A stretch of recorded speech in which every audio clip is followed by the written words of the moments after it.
आम जन को पत्र एवं डाक सेवा हेतु बनाए गए थे और बदलती जरूरतें, ग्राहकों की जरूरतों के हिसाब से हम अपने को भी बदल रहे हैं। कैश ऑन डिलीवरी हो, ई कॉमर्स हो, पार्सल की संख्या हो, साधारण parcel, speed post, registered post जैसे अनेक जवाबदेह डाक समय पर मिल सके, इसके लिए तकनीक का उपयोग करना मुझे लगता है कि अत्यंत आवश्यक था।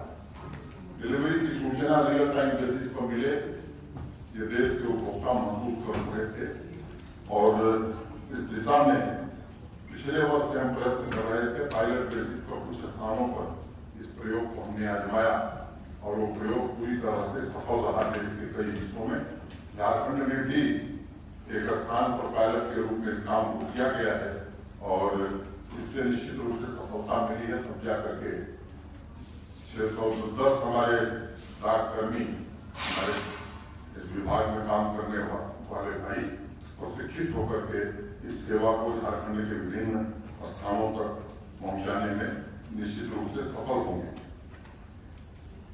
ये एप्लीकेशन जो विकसित की गई है पूरे तौर पर ये डाक विभाग की अपनी देन है। मैसूर में centre for excellence in postal technology हमारा जो सेंटर है वहीं ये विकसित किया गया है और मैं बधाई देना चाहता हूँ centre for excellence in postal technology के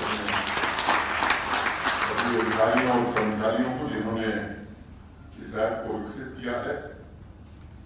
इसका उपयोग हम रजिस्टर्ड डाक, parcel, speed post, COD parcel और इलेक्ट्रॉनिक मनी ऑर्डर के वितरण के लिए करेंगे।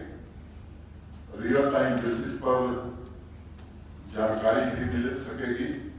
सुदूर ग्रामीण क्षेत्र में किसी को डिलीवरी हुई तो तत्काल सूचना रांची के कार्यालय में दी जाएगी और दिल्ली मुख्यालय में भी उसकी सूचना मिल सकेगी। इंतजाम किया गया है।